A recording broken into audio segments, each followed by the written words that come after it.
नमस्कार दोस्तों, स्वागत है आपका हमारे चैनल पर, जहां हम लेकर आते हैं साहित्य की अनमोल कहानियां जो दिल को छू जाए और सोचने पर मजबूर कर दे। आज हम बात करने जा रहे हैं भारत के महान कवि, लेखक और दार्शनिक गुरुदेव रविंद्रनाथ ठाकुर की एक शानदार कहानी विदा के बारे में। ये कहानी इंसानी रिश्तों, भावनाओं और समाज के बंधनों को बहुत ही गहराई से छूती है। तो बिना देर किए चलिए शुरू करते हैं कहानी विदा से। कन्या के पिता के लिए धैर्य धरना थोड़ा बहुत संभव भी था, परंतु वर के पिता पल भर के लिए भी सब्र करने को तैयार न थे। उन्होंने समझ लिया था कि कन्या के विवाह की आयु पार हो चुकी है, परंतु किसी प्रकार कुछ दिन और भी पार हो गए तो इस चर्चा को भद्र या अभद्र किसी भी उपाय से दबा रखने की क्षमता भी समाप्त हो जाएगी। कन्या की आयु अवैध गति से बढ़ रही थी, इसमें किसी को शंका करने की आवश्यकता बड़ी नहीं। किंतु इससे भी बड़ी शंका इस बात की थी कि कन्या की तुलना में दहेज की रकम अब भी काफी अधिक थी। वर के पिता इसी हेतु इस प्रकार से जल्दी मचा रहे थे। मैं ठहरा वर अपितु विवाह के विषय में मेरी राय से अवगत होना नितांत व्यर्थ समझा गया। अपनी कर्तव्यपरायणता में मैंने भी किसी प्रकार की न्यूनता नहीं आने दी, यानी F.A पास करके छात्रवृत्ति का अधिकारी बन बैठा। परिणाम यह निकला कि मेरे संबंध में श्री प्रजापति के दोनों ही पक्ष, कन्या पक्ष और वर पक्ष, बार बार बेचैन होने लगे।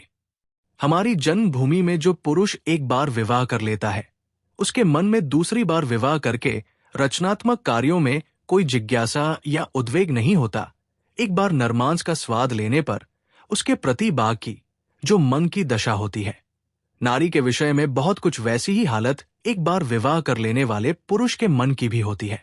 एक बार नारी का अभाव घटित हुआ कि फिर सबसे पहला प्रयत्न उस अभाव को पूर्ण करने के लिए किया जाता है। ऐसा करते हुए इस बार उसका मन दुविधा में नहीं रहता कि भावी पत्नी की आयु क्या है और कैसी है उसकी अवस्था। मैं देखता हूं कि सारी दुविधा और दुश्चिंता का ठेका आजकल के लड़कों के ही नाम छूटा है। लड़कों की ओर से बारंबार विवाह का प्रस्ताव होने पर उनके पिता पक्ष के चांदी के समान श्वेत केश खिजाब की महिमा से बारंबार श्यामवरण को अपना लेते हैं, और उधर बातचीत की तप्ताग्नि से ही लड़कों के श्याम केश मारे चिंता परेशानी के रात के कुछ घंटों में ही उठने का उपक्रम करते हैं। आप विश्वास कीजिए, मेरे मन में ऐसा कोई विषय या उद्वेग का श्रेगनेश नहीं हुआ, अपितु विवाह के प्रस्ताव से मन मयूर बसंत की दक्षिण पवन की शीतलता में नृत्य कर उठा। कौतूहल से उलझी हुई कल्पना की नई आई हुई कोमपलों के बीच मानो गुपचुप कानाफूसी होने लगी।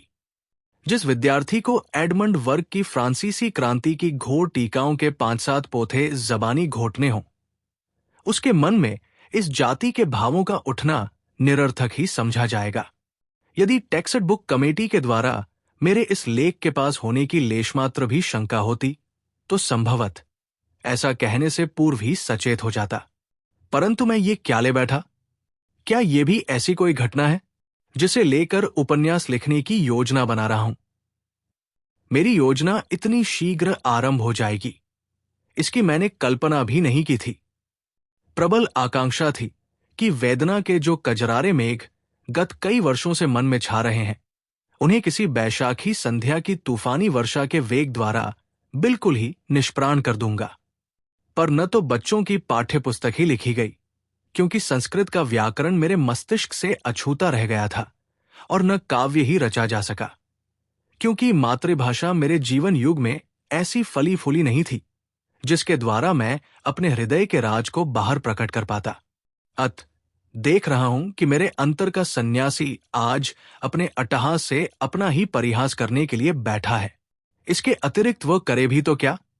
उसके अश्रु शुष्क जो हो गए हैं, जेठ की कड़कड़ाती धूप वस्तुत जेठ का अश्रु शून्य क्रंदन ही तो है जिसके साथ विवाह हुआ था। उसका वास्तविक नाम नहीं बताऊंगा, क्योंकि आज ब्रह्मांड के पुरातत्ववेत्ताओं में उसके ऐतिहासिक नाम के विषय में विशेष विवाद होने की शंका नहीं है। जिस ताम्रपत्र पर उसका नाम अंकित है वो मेरा ही हृदय है। वह पट और पत्नी का नाम किसी युग में भी विलुप्त होगा। ये सोचना मेरी कल्पना से बाहर है। परंतु जिस सुनहरी दुनिया में वो अक्षय बना रहा, वहां इतिहास के विद्वानों का आना जाना नहीं होता है। इस पर भी मेरे इस लेख में उसका कुछ न कुछ नाम तो चाहिए ही। अच्छा तो समझ लीजिए शबनम उसका नाम था, क्योंकि शबन में मुस्कान और रुदन दोनों घुल मिलकर एकाकार हो जाती है और भोर का संदेश प्रभाव बेला तक आते ही चुक जाता है। शबन मुझसे केवल 2 ही वर्ष छोटी थी। मेरे पिता गौरी दान से विमुख हों, सो ये बात नहीं थी। उनके पिताजी कट्टर समाजविद्रोही थे। देश में प्रचलित किसी भी धर्म के प्रति उनमें श्रद्धा न थी। उन्होंने खूब कसकर बांग्ला भाषा का अध्ययन किया था। मेरे पिता उग्र भाव से समाज के अनुयायी थे, जिसे अंगीकार करते हुए किंचित मात्र भी अड़चन हो, ऐसी किसी भी वस्तु की हमारे समाज की विशाल डयोढ़ी या अंत, पूर्व में या पिछली राह पर झलक देख पाना संभव न था। इसका भी कारण यही कि उन्होंने भी कसकर बांग्ला भाषा का अध्ययन किया था। पितामह और पिताजी के विभिन्न रूप क्रांति की 2 विभिन्न मूर्तियां थी। कोई भी सरल स्वभाव का नहीं। फिर भी बड़ी आयु वाली कन्या के साथ मेरा विवाह करना पिता ने इसलिए स्वीकार कर लिया कि उसकी इस बड़ी सी आयु की दोनों मुट्ठियों में दहेज की रकम भी बहुत बड़ी थी। शबन मेरे श्वसुर की एकमात्र कन्या थी। पिताजी को पूर्ण विश्वास था कि कन्या के पिता का सारा धन भावी दामाद भविष्य के उदर की परिपूर्ण करने वाली है। मेरे श्वसुर को किसी मतमतांतर का झमेला नहीं था। पश्चिम की किसी पहाड़ी रियासत के नरेश के यहां किसी उच्च पद पर थे। शबन जब गोद में ही थी, तभी उसकी मां के प्यार का आंचल उस पर से उठ गया था। इस बात की ओर उसके पिता का ध्यान भी नहीं गया कि पुत्री प्रति वर्ष 1-1 वर्ष करके बड़ी होती जा रही है। वहां उनके समाज का कोई ऐसा ठेकेदार नहीं था जो उनके नेत्रों में अंगुली डालकर इस सच्चाई को उनके हृदय में बिठा देता। शबन ने यथा समय उम्र के 16 वर्ष पार किए, किंतु वे स्वाभाविक 16 वर्ष के थे, सामाजिक नहीं। किसी ने उसे यौवन के प्रति सचेत होने का परामर्श नहीं दिया और नहीं उसने स्वयं उस ओर देखा। मैंने 19वें वर्ष में कॉलेज के 3य वर्ष में पग रखा। ठीक तभी मेरा विवाह हो गया। समाज या समाज के ठेकेदार के मत से वो आयु विवाह के उपयुक्त है या नहीं, इस विषय में दोनों पक्ष लड़भिड़ कर चाहे खून खराबा कर बैठे, किंतु मैं तो निवेदन के साथ यही कहना चाहता हूं कि परीक्षा पास करने के हेतु ये आयु जिस प्रकार ठीक है, विवाह करने के लिए भी उससे किसी प्रकार कम नहीं। विवाह का सूत्रपात एक चित्र के द्वारा हुआ था। उस दिन मैं पढ़ाई लिखाई में सिर गढ़ाए बैठा था कि मेरे साथ परिहास का संबंध रखने वाली किसी आत्मीया ने मेरे सम्मुख टेबल पर शबन का चित्र लाकर रख दिया और कुछ पल शांति के साथ बिताकर कहा, लो, अब झूठमूठ की पढ़ाई को बंद करके सचमुच की पढ़ाई करो। एकदम जी तोड़कर परिश्रम में लगाने वाली पढ़ाई। चित्र किसी अनाड़ी चित्रकार द्वारा खींचा गया था। कन्या के मां नहीं थी। अत उस दीर्घ श्याम केशों को बांध संवार कर जोड़े में जरी गूंथ कर कलकत्ते की प्रसिद्ध शाह या मालिक कंपनी की भद्दी तंग जैकेट पहनाकर दूसरे पक्ष के नेत्रों में धूल झोंकने का बरबस प्रयत्न नहीं किया गया था। केवल एक सरल भरा हुआ चेहरा था, मृगी सी 2 आंखें और सीधी सादी एक साड़ी। तब भी पता नहीं क्यों कोई अपूर्व महिमा, सौंदर्य उसे घेरे हुए था। किसी भी एक चौकोर चौकी पर वो बैठी हुई थी। पीछे आवरण के स्थान पर एक धारीदार शतरंजी झूल रही थी। पास में तनिक सी ऊंची तिपाई पर ही फूलदानी में फूलों के सुंदर गुलदस्ते दिख रहे थे। ईरानी कालीन पर साड़ी की तिरछी किनार के किंचित अनाबद्ध 2 कोमल खाली पैर। चित्र की उस रूप सुधा को जैसे ही मेरे मन के जादू का स्पर्श मिला कि वह मेरे अंतरतम में जाग उठी। वे दोनों कजरारी आंखें मेरे सारे चिंतन को चीरकर मुझ पर जाने कैसे अनोखे भाव से आकर स्थिर हो गई और उस तिरछी किनार के निम्न भाग के दोनों अनावृत पगों ने मेरे अंतर पर्यांसन पर बरबस अपना घर बना लिया। पत्रे की तिथियां आई गई हो गई। विवाह के 2-3 लग्न भी बीत गए, किंतु मेरे श्वसुर को छुट्टी मिलने का नाम भी नहीं।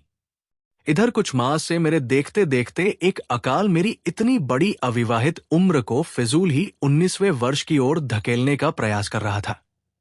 श्वसुर और उनके अधिकारियों पर मुझे खीज होने लगी। विवाह का दिन ठीक अकाल की पूर्व लग्न पर ही आकर पड़ा। उस दिन की शहनाई की हर तान आज मुझे स्मरण हो रही है। उस दिन के प्रति मुहूर्त को मैंने चेतनता के साथ स्पर्श किया था। मेरी ये 19 वर्ष की आयु मेरे जीवन में सदैव रहे। मैं उसे कदापि नहीं भुला सकूंगा। विवाह मंडप में चौर कोलाहल सा फैला हुआ था। उसी के बीच कन्या का कोमल हाथ मैंने अपने हाथों में पाया। मुझे स्पष्ट तरीके से याद है कि यही मेरे जीवन की एक परम आश्चर्यजनक घटना है। मेरे मन ने बारंबार यही कहा, इसे मैंने पाया है, हासिल किया है। किंतु किसे? ये तो दुर्लभ है। ये नारी है। इसके रहस्य का क्या कभी और छोर पाया जा सकता है? मेरे श्वसुर का नाम गौरी शंकर था। जिस हिमाचल पर वे उच्च पदाधिकारी थे, उसी हिमाचल के मानो मोती थे। उनके गंभीरता के शिखर पर क्षेत्र में कोई प्रशांत स्वच्छ हंसी उज्जवल होकर छाई हुई थी। उनके हृदय के स्नेहस्रोत का संधान जिसने भी एक बार लिया, उसने फिर कभी उनसे संबंध विच्छेद करने की चेष्टा नहीं की। काम पर लौटने से पूर्व उन्होंने मुझे बुलाकर कहा, बेटा, अपनी बच्ची को 17 वर्ष से जानता हूं और तुम्हें अभी कुछ दिनों से इस पर भी सौंपा तुम्हारे ही हाथों में है। जो निधि आज तुम्हें मिली है, किसी दिन उसका मूल्य भी परख सको। इससे बढ़कर आशीर्वाद मेरे पास नहीं। मेरे माता पिता ने उन्हें बारंबार आशा भरे शब्दों में कहा, समधी जी, कुछ चिंता न करना। तुम्हारी पुत्री जैसे पिता को छोड़कर आई है, वैसे ही यहां माता पिता दोनों पाए, ऐसा ही समझिए। शबन से विदा होते समय वे हंसकर बोले, बिटिया चल दिया। इस बूढ़े पिता को छोड़ तेरा कौन अपना रहा है? आज से यदि इसका कुछ भी गुम हो जाए तो इसके लिए मुझे जिम्मेवार न ठहराना। शबन ने उत्तर दिया, क्यों नहीं? यदि कभी इतनी सी चीज भी गुम हो गई तो आपको सारी हानि भरनी पड़ेगी। अंत में घर रहते हुए जिन विषयों पर बहुधा ही झंझट खड़े हो जाते थे, उनसे उसने पिता को बार बार सचेत कर दिया। भोजन के विषय में अनियम का उन्हें खासा अभ्यास था। कुछ विशेष प्रकार के अपथ्य भोजन पर उनकी विशेष रुचि थी। पिता को उन सारे प्रलोभनों से यथासंभव दूर रखना बेटी का विशेष कर्तव्य था। इसी से वो पिता का हाथ पकड़कर बोली, बाबूजी, क्या मेरी एक बात रखेंगे? पिता ने प्रफुल्लित मन से कहा, मानव इसलिए वचन देता है कि एक दिन उसे भंग कर चैन की सांस ले सके। इससे वचन न देना ही श्रेयस्कर है। फिर वो कुछ न बोली और पिता के चले जाने पर उसने कमरे के द्वार बंद कर लिए। इसके बाद की घटना का बखान अंतर्यामी ही कर सकते हैं। पिता पुत्री की अश्रुहीन विदाई का दृश्य पार्श्व के कक्ष की चिरकौतूहली अंत। पुरिकाओं ने देखा, सुना और आलोचना की। कैसी अजीब बात है भला। रूखी सूखी जमीन पर रहते इन लोगों का हृदय भी सूख कर कांटा हो गया है। मायामता का चिन्ह लेश मात्र भी नहीं रहा। राम राम राम। मेरे श्वसुर के मित्र बनमाली बाबू ने ही हमारी बातचीत पक्की की थी। वे हम लोगों के परिवार से भली भांति परिचित थे। वे मेरे श्वसुर से बोले, बेटी को छोड़कर तो तुम्हारा दुनिया में कोई नहीं है। यही इनके पास ही कोई मकान लेकर जिंदगी के शेष दिन काट डालो। उत्तर मिला, जब दान दिया है तो शेष करके ही दे डाला है। फिर लौट लौट कर निहारने से उसकी पीड़ा बढ़ेगी। जिस अधिकार को एक बार त्याग चुका, उसे बार बार बनाए रखने के प्रयत्न से बढ़कर विडंबना और क्या होगी।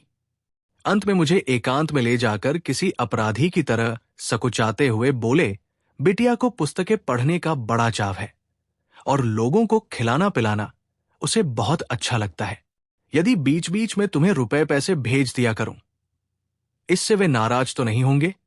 सुनकर मुझे तनिक आश्चर्य हुआ, कारण जीवन में कभी किसी भी ओर से धनराशि मिलने पर पिताजी नाराज हुए हों। उनका ऐसा बिगड़ा मिजाज तो मैंने कभी नहीं देखा। जो हो, मेरे श्वसुर मानो मुझे घूस दे रहे हो, कुछ ऐसे ही भाव से मेरे हाथों में 100 रुपए का एक नोट थमाकर वे वहां से चटपट चल दिए। मैंने देखा, इस बार जेब से रुमाल निकलाने की बारी आ ही गई। स्तब्ध होकर मैं विचारों में खो गया। मैंने अनुभव किया कि ये लोग बिल्कुल ही अन्य जाति के मानव हैं। अपने सहपाठियों में कितनों ही को तो विवाह करते हुए देखा है। विवाह मंत्रों के उच्चारण के साथ ही साथ स्त्री को एक बारगी कंठ के निम्न भागों में उतार लेते हैं। हजम करने के यंत्र तक पहुंचने पर थोड़ी देर के बाद वो पदार्थ अपने गुणों एवं अवगुणों का हल कर सकता है और इसके फलस्वरूप हृदय के भीतर चिंता बनकर हलचल भी आरंभ हो सकती है। सो होती रहे, परंतु निगलने के रास्ते में इससे कोई रुकावट नहीं पड़ती।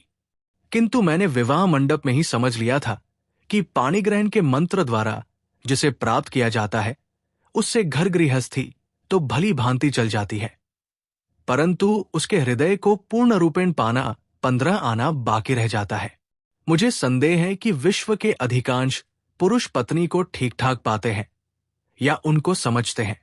वे स्त्री को ब्याह कर ले आते हैं किंतु उपलब्ध नहीं कर पाते और न कभी उन्हें इस बात का एहसास हो पाता है कि उन्होंने पाया कुछ भी नहीं। उनकी पत्नियां भी मृत्यु काल तक इस कटु सत्य से अवगत नहीं हो पाती। लेकिन मैंने ऐसा अनुभव किया कि वो मेरी साधना की निधि है। वो अचल संपत्ति नहीं, संपदा है, अगाध रत्न राशि है। शबन नहीं, इस नाम से काम नहीं चलेगा। एक तो ये कि वो उसका वास्तविक नाम नहीं और न ये उसका यथार्थ परिचय है। वो तो दिवाकर की तप्त रश्मि है, क्षयकालीन उषा की विदा बेला के अश्रुओं का बिंदु नहीं। नाम को गोपनीय रखकर ही आखिर क्या होगा? उसका वास्तविक नाम था हेमंती। मैंने देखा 17 वर्ष की इस सुंदरी पर यौवन का पूरा आलोक बिखरा हुआ है। तब भी इस अवस्था की गोद में भी उसे चेतनता नहीं मिली है। हिमाच्छादित शिखर पर भोर का उजाला तो झलक उठा है, किंतु हिम अभी तक गल नहीं पाया है। कैसी निष्कलंक शुभ्र है वो, कैसी पवित्र की प्रतिमा, ये मैं ही जानता हूं। मेरे मन में बराबर ये शंका बनी रहती थी, इतनी पढ़ी शिक्षित लड़की का मन पता नहीं क्यों कर पा सकूंगा। किंतु कुछ ही दिवसों के उपरांत मैंने जान लिया कि उसके मन की राह और शिक्षा की राह आपस में कहीं कटी ही नहीं है। कब उसके सरल शुभ्र मन पर हल्की सी रंगीनी छा गई नेत्र अलस तंद्रा में झूम उठे और दहमन मानो उत्सुक हो उठे, सो निश्चिंतता के साथ कह देना मेरे लिए कठिन नहीं अपितु असंभव है। ये तो हुई एक पक्ष की बात, लेकिन अब दूसरा पक्ष भी है। वो और उसके विषय में पूर्ण रूप से कहने का समय अब आ पहुंचा है। मेरे श्वसुर राज दरबार में उच्च पदाधिकारी थे, इसलिए उनकी कितनी धनराशि बैंक के खातों में है, इस संबंध में जनश्रुति ने बहुत तरह के अनुमान बिठाए थे। इनमें से किसी भी अनुमान की संख्या लाख के आंकड़ों से नीचे नहीं पड़ती थी। फलस्वरूप एक ओर पिता के प्रति सम्मान बढ़ता गया तो दूसरी ओर इकलौती बेटी की ओर स्नेह। हमारी घर गृहस्थी का कामधंधा और तौर तरीका जानने के लिए हिम खूब उत्सुकता दिखला रही थी, किंतु मां ने उसे अगाध स्नेह दिखाने के अभिप्राय से किसी काम में हाथ नहीं लगाने दिया। यहां तक कि मायके से हेम के साथ जो पहाड़िन महरी आई थी उसे उन्होंने वास्तव में अपने कक्ष में नहीं घुसने दिया। फिर भी उसकी जाति पांति के बारे में किसी प्रकार का अपवाद नहीं किया। वे डरती थी कि विशेष छानबीन करने पर कहीं कोई अरुचिकर सत्य न सुनना पड़े। दिन इसी तरह कट जाते, लेकिन एक दिन पिताजी का मुंह घोर गंभीर दिखाई दिया। बात यह थी कि मेरे श्वसुर ने मेरे विवाह में 15 सहस्र रुपए नकद और 5 सहस्र के आभूषण दिए थे। इधर पिताजी को किसी कृपा पात्र दलाल से पता चला कि यह धनराशि कर्ज लेकर जुटाई गई थी, जिसका ब्याज भी कुछ मामूली न था और लाख रुपए की अफवाह तो बिल्कुल उड़ाई हुई थी। वास्तव में मेरे विवाह के पूर्व श्वसुर की संपत्ति के परिणाम के विषय में पिताजी ने भी उनकी कोई आलोचना नहीं की थी। तब भी न जाने किसी तर्क पद्धति से आज उन्होंने ये बिल्कुल पक्का निश्चय कर लिया था कि उनके समधी ने जानबूझकर ये धोखा उनके साथ किया है। इसके अलावा पिताजी की ये धारणा थी कि मेरे श्वसुर राजा के मुख्यमंत्री या उसी समान किसी उच्च पद के अधिकारी हैं। पीछे पता चला कि वे वहां के शिक्षा विभाग के अध्यक्ष हैं। पिताजी ने टीका की अर्थात विद्यालय के मुख्याध्यापक, विश्व में जितने भी भद्र पद हैं उनमें सबसे ऊंचा है। पिताजी ने बड़ी बड़ी आशाएं कर रखी थी कि आज नहीं तो कल श्वसुर के अवकाश प्राप्त करने पर राजमंत्री के पद पर वे स्वयं ही प्रतिष्ठित होंगे। इन्हीं दिनों के कार्तिक मास में रामलीला के उपलक्ष्य में हमारा जन्मभूमि का सारा परिवार कलकत्ते वाली हवेली में आ जुटा है। वधू को देखते ही उनमें एक छोर से दूसरे छोर तक कानाफूसी की लहर दौड़ गई, क्रमश अस्फुट हुई। दूर के नाते से संबंधित नानी ने कहा, आग लगे मेरे भाग्य को, नई बहू ने तो उम्र में मुझे भी हरा दिया। सुनकर नानी की समवयस्का बोल उठी, अरे हमें न हराएगी तो हमारा बच्चा विदेश से बहू लाने ही क्यों जाएगा। मां ने उग्रता के साथ उत्तर दिया, भैया रे, ये क्या बात हो रही है। बहू ने अभी 11 पार नहीं किए, यही अगले फाल्गुन में 12 में पाव धरेगी। पछुआ देश में दाल भात खा खा कर बड़ी हुई है बेचारी, सो देह तनिक अधिक संभल गई है। वृद्धदाओं ने शांत अविश्वास के साथ उत्तर दिया, सो बिटिया रानी, इतनी कमजोर तो हमारी निगाह अभी नहीं हुई है। हमारे ख्याल में तो लड़की वालों ने जरूर उम्र कुछ दबाकर बताई है। मां ने कहा, हम लोगों ने तो जन्मपत्री देखी है, बात सच है, किंतु जन्मपत्री से ही तो प्रमाणित होता है कि बहू की उम्र 17 है। वृद्धदाओं ने कहा, सो जन्मपत्री में क्या धोखाधड़ी नहीं चलती। इस बात पर घोर वाद विवाद छिड़ गया, यहां तक कि संघर्ष की नौबत आ गई।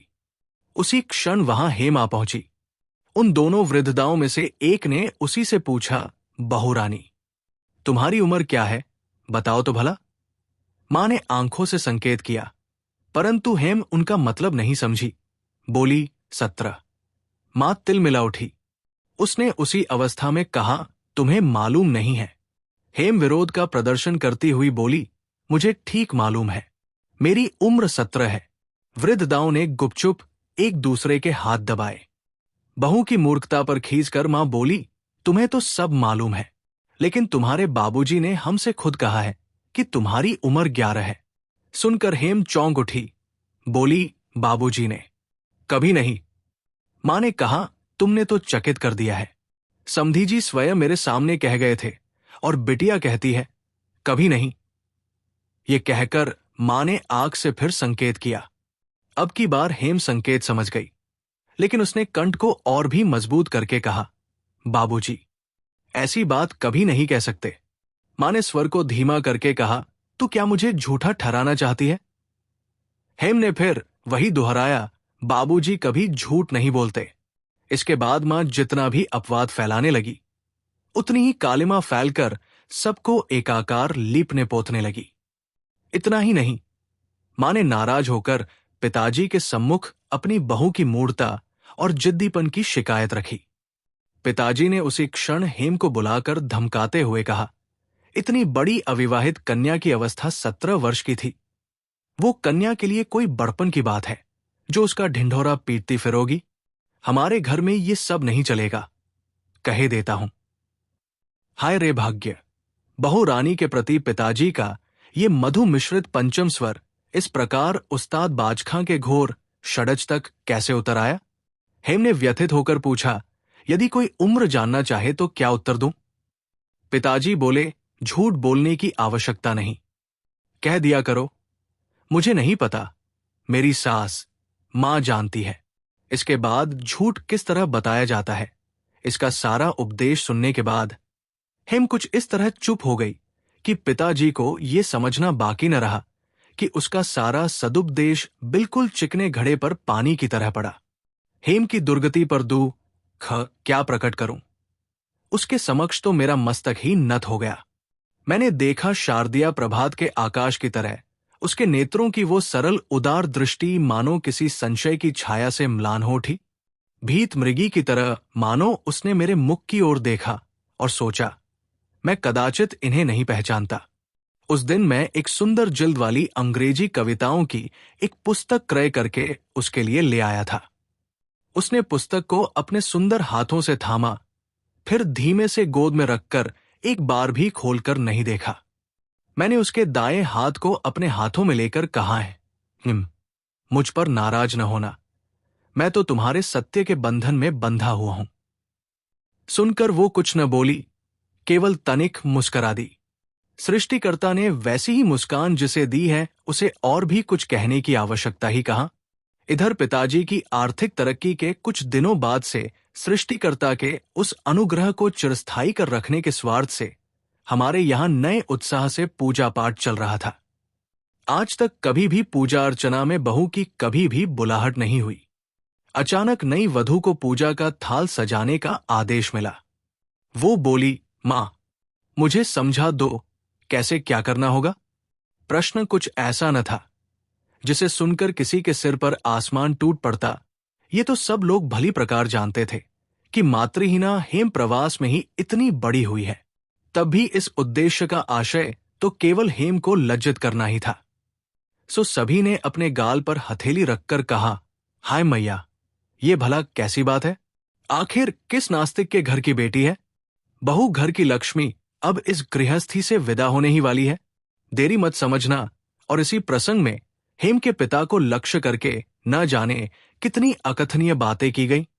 कटु आलोचना की हवा जब से चलनी आरंभ हुई थी, तब से हेम आज तक बराबर चुप रहकर सब सहन करती आ रही थी।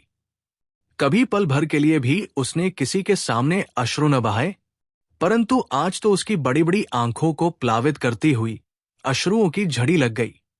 वो खड़ी होकर बोल उठी, आपको मालूम है, वहां मेरे बाबूजी को सब लोग ऋषि कहते हैं, ऋषि मानते हैं। सुनकर उपस्थित लोगों ने पेट भरकर दिल के गुबार निकाले। इस घटना के उपरांत जब कभी उसके पिता का उल्लेख करना होता तो सब लोग यही कहते, तुम्हारे ऋषि बाबूजी। इस बहू का सबसे मर्म का स्थान कौन सा है, इसे हमारे यहां सबने अच्छी प्रकार समझ लिया था। वास्तव में मेरे श्वसुर ब्राह्मण थे और न ईसाई, और बहुत करके नास्तिक भी नहीं। पूजा अर्चना की बात कभी उनके ध्यान में ही नहीं। बेटी को उन्होंने शिक्षित बनाने का प्रयत्न अवश्य किया था, कितने ही उपदेश भी दिए थे, किंतु सृष्टिकर्ता के संबंध में कोई उपदेश नहीं दिया। इसी बारे में पूछने पर उन्होंने इतना ही कहा, जिस विषय को मैं स्वयं नहीं जानता उसे सिखलाना केवल कपट ही होगा। ससुराल में हेम की एक सचमुच की भक्तिन थी, मेरी छोटी भगिनी नारायणी। वो अपनी भाभी को बहुत स्नेह करती थी। उसके लिए उस बेचारी को काफी प्रताड़ना सहनी पड़ती थी। घर में हेम के अपमान की कहानी मुझे उसी से सुनने को मिलती थी। हेम के मुंह से कभी किसी दिन भी सुनने को नहीं मिला। लज्जा का आवरण उसके अपने लिए नहीं था, अपितु मेरे लिए ही था। बाबूजी के पास से वो जो पाती वह मुझे पढ़ने के लिए दे देती। ये पत्र छोटे होने पर भी रस से भरपूर होते थे। वो स्वयं भी उनको जब कभी पत्र लिखती तो मुझे अवश्य दिखा देती। बाबूजी के साथ उसका जो नाता था, उसमें अपने साथ मुझे भी बराबर का भागी बनाए बिना उसका दाम्पत्य पूर्ण जो नहीं हो पाता। उसके इन पन्नों में ससुराल के संबंध में किसी प्रकार की शिकायत का आभास मात्र भी नहीं। यदि होता, भावी आशंका की संभावना थी। कारण नारायणी से मैंने सुन लिया था कि जांच के लिए बीच में उसके पत्र गोपनीय रीति से खोल लिए जाते हैं। इन पत्रों में उसका कोई भी दोष सिद्ध न होने से ऊपर वालों का मन शांत हो, सो बात नहीं, बल्कि आशा टूटने का दुख ही संभवत उन्हें ज्यादा टीसा करता था। इसलिए उन्होंने चिढ़कर कहना शुरू कर दिया कि आखिर इतनी जल्दी जल्दी पत्र डालने की ही भला कौन सी जरूरत है, मानो बाबा ही सब कुछ है, हम लोग क्या कोई नहीं। और इसी प्रकार की अनेक अरुचिकर बातों का तांता शुरू हो गया। मैंने क्षुब्ध होकर हेम से कहा, तुम बाबूजी को पत्र लिखती हो, वो किसी और को न देकर मुझे ही दे दिया करो, कॉलेज जाते समय राह में छोड़ दिया करूंगा। चकित होकर हेम ने कहा, क्यों? मैंने संकोचवश कोई उत्तर नहीं दिया, किंतु हवेली में सबने कहना आरंभ कर दिया कि अब लड़के के सिर चढ़ना शुरू हुआ है, बीए की उपाधि अब ताक पर धारी रहेगी। आखिर उस बेचारे का भला दोष ही क्या है? सो तो है ही, दोष किसी का है तो वो बेचारी हेम का। उसकी उम्र 17 वर्ष की है, वो उसका पहला दोष है। सृष्टिकर्ता का विधान ही ऐसा है, ये भी हेम का तीसरा दोष है। इसलिए तो मेरे हृदय के अणुअणु में समस्त आकाश इस तरह की बांसुरी की तान साधे हुए है। बीए की उपाधि को निर्विकार भाव से मैं चूल्हे में फूंक सकता था, किंतु हेम के कल्याण के लिए मैंने प्रण किया कि मैं अवश्य उत्तीर्ण होऊंगा और अच्छे अंकों से। 2 कारणों से मुझे अपने प्रण को पूरा कर पाने का भरोसा था। एक तो हेम के अगाध स्नेह में ऐसा आकाशव्यापी विस्तार था कि वो मन को संकीर्ण आसक्ति में फंसाकर नहीं रहती। उस स्नेह के आसपास कोई खूब ही स्वास्थ्यवर्धक वायु बहा करती थी। दूसरे, परीक्षा की पुस्तकें कुछ ऐसी थी जिन्हें हेम के साथ साथ पढ़ना असंभव न था। सो मैं कमर कसकर परीक्षा पास करने के उद्योग में जुट गया। एक दिन रविवार की दोपहरिया में बाहर के कमरे में बैठा हुआ मैं मार्टिन की आचार शास्त्रावली पुस्तक की खास खास पंक्तियों के मध्य के पद को चीरते हुए लाल पेंसिल का हल चलाए जा रहा था कि अचानक सामने की ओर मेरी दृष्टि जा पहुंची कमरे के सामने आंगन के उत्तर की ओर अंत पूर्व को जाने के लिए एक जीना था। इसी बंद जीने में बाहर की तरफ सींगचेदार खिड़कियां थी। मैंने देखा कि हेम उन्हीं में किसी एक खिड़की के पास पश्चिम की ओर निहारती हुई चुपचाप बैठी है। उस ओर मल्लिक की बगिया है जिसमें कचनार का पेड़ गुलाबी पुष्पों के भार को संभाले खड़ा हुआ है। इस भाषाहीन गहरी वेदना के रूप को आज तक इतने सुस्पष्ट भाव से मैंने नहीं देखा था। खास कुछ भी नहीं। अपने कमरे में से मैं किंचित पीछे की ओर दीवार के सहारे टिके उसके सिर के भंगी भाव भली भांति देख पा रहा था। मेरा अपना जीवन इस तरह लबालब भर गया था कि किसी प्रकार की भी कोई शून्यता मैंने आज तक देखी ही नहीं थी। आज अकस्मात अपने बिल्कुल ही पार्श्व में मैंने किसी बहुत निराशा का घना गढ़ा देखा था। इस तलहीन गर्त को मैं क्यों कर कैसे पूरा कर सकूंगा? मुझे तो जीवन में कुछ भी छोड़ना नहीं पड़ा, न घर, न द्वार और न आज तक किसी प्रकार का अभ्यास ही। लेकिन हेम को तो सभी कुछ छोड़कर और दूर चलकर मेरे पास आना पड़ा। इसका परिणाम कितना अधिक है सो मैंने भली भांति सोचा भी नहीं। हमारे घर में अपमान के कांटों की सेज पर वो बैठी है। उसको हमने आपस में विभक्त कर लिया है। उस वेदना के आसव को हम दोनों ने एक साथ ही पिया था, इसलिए हम दोनों एक दूसरे के निकट थे। परंतु हिमाचल में पली हुई ये गिरी नंदिनी 17 वर्ष की लंबी अवधि तक अपने बाह्य और अंत जीवन में कैसी विशाल युक्ति के मध्य पली थी। कैसे कठोर सत्य और उदार आलोक में उसकी छवि एवं प्रकृति इस प्रकार स्वच्छ और सबल हो चुकी है। उस सारे वैभव से आज हेम का नाता किस प्रकार निष्ठुरता के साथ तोड़ दिया गया है, इस बात का आज से पूर्व मैंने कभी अनुभव ही नहीं किया था। कारण उस स्थान पर हेम के साथ मेरा आसन बराबरी का न था। वो तो अंदर ही अंदर पल पल तिल तिल करके मृत प्रायसी होती जा रही थी। उसे मैं सब दे सकता था, किंतु मुक्ति नहीं। मुक्ति मेरे अपने अंतर में ही कहाँ है। इसी हेतु कलकत्ता की इस संकरी गली में खिड़की के सिंकचों के भीतर से मूक आकाश के साथ उसके मूक मन की बातचीत हुआ करती। किसी दिन रात को उठकर मैंने देखा वो बिछौने पर नहीं है। हाथों पर सिर को थामकर तारों से भरपूर आकाश की ओर मुंह उठाए वह छत पर लेटी है। मार्टिन का चरित्रता का बखान वहां पड़ा रह गया। मैं सोचने लगा कि मेरा कर्तव्य क्या है। बाल्यकाल से ही पिताजी के साथ मेरे संबंध में मेरे संकोच की सीमा न थी।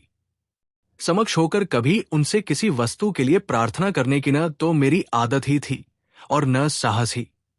किंतु आज मुझसे न रहा गया। लाज और संकोच को ताक पर धरकर मैं उनसे कह ही बैठा, उसकी तबीयत आजकल कुछ अच्छी नहीं है, सो एक बार बाबूजी के यहां भेज देना ही अच्छा होगा। सुनकर पिताजी चकित रह गए। उनके मन में इस बात का तनिक भी संदेह न रहा कि हेम ने ही मुझ में इस अभूतपूर्व साहस का बीजारोपण किया है और अच्छी प्रकार से सिखा बढ़ाकर यहां भेजा है। वे तत्काल ही उठकर अंतपुर में गए और हेम से पूछा, बहू, तुम्हें क्या नई बीमारी है, बताना तो भला। हेम ने सिर झुकाकर उत्तर दिया, कहाँ, बीमारी तो कुछ भी नहीं है। पिता ने सोचा उत्तर तेज दिखाने के लिए है, किंतु हेम जो प्रतिदिन सूखती जा रही थी सो नित्य प्रति देखते रहने के कारण हम लोग समझ नहीं पाते थे। एक दिन बनमाली बाबू ने उसे देखा तो चौंक पड़े। वे बोले, ये क्या, तेरा मुख ऐसा कैसा हो गया है? बीमार तो नहीं हो? हेम ने कहा, नहीं। परंतु इस घटना के 10 दिन बाद ही अकस्मात मेरे श्वसुरा पहुंचे। अवश्य ही बनमाली बाबू ने हेम की तबीयत की बात लिखी होगी। विवाह के उपरांत पिता से विदा लेते हुए हेम ने अपने अश्रु रोक लिए थे, किंतु आज जैसे ही उन्होंने उसकी ठोड़ी छूकर मुंह ऊपर को उठाया तो अश्रुओं का बांध टूट गया। उसकी भीगी पलकों ने सब कुछ बता दिया।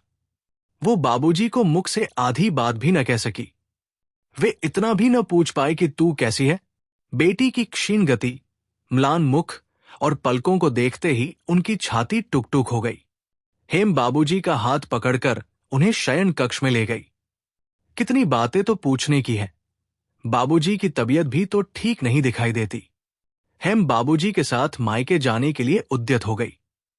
बनमाली बाबू ने भी समधीजी से इस बात का संकेत किया, लेकिन अंततः बात पिताजी की हो रही और उसके आगे हेम की आकांक्षा कुचल दी गई। बाप बेटी को विदा करने की बेला फिर एक बार आ पहुंची। बेटी ने नीरव और शुष्क मुस्कान को पीले मुख पर डालते हुए कहा, बाबूजी, यदि फिर कभी आपने मेरे लिए पागलों की भांति बेतहाशा दौड़ते हुए इस हवेली में कदम रखा तो मैं दरवाजा बंद कर लूंगी। बाबूजी ने उसी मुद्रा में उत्तर दिया, बेटी, भाग्य में फिर आना लिखा तो साथ में सेंध लगाने के औजार भी लेता आऊंगा। इसके बाद हेम के मुख की वो मुस्कान फिर कभी देखने को नहीं मिली। फिर क्या हुआ सो मुझसे कहा नहीं जाएगा। सुनता हूं मां फिर उपयुक्त वधू की खोज में है।